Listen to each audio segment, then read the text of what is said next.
الإنسان بالشر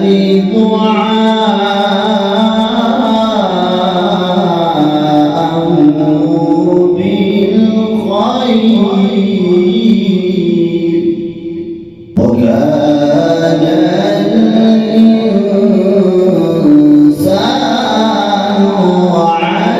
عجولا وجعلنا الليل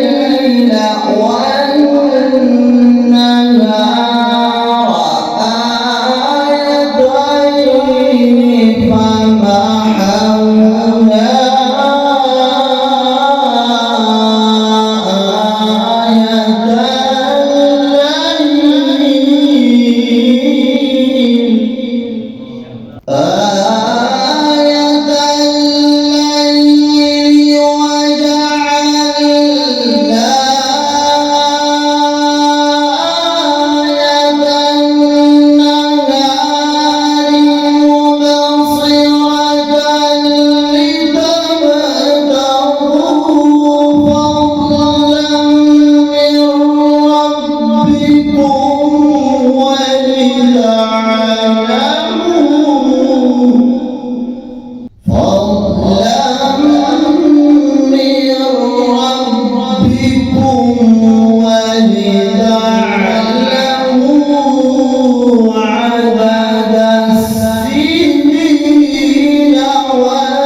وكل شيء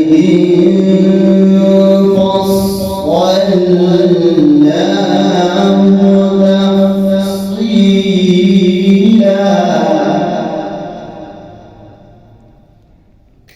وكل إنسان ألزمناه طائره في عنقه ونخرج له يوم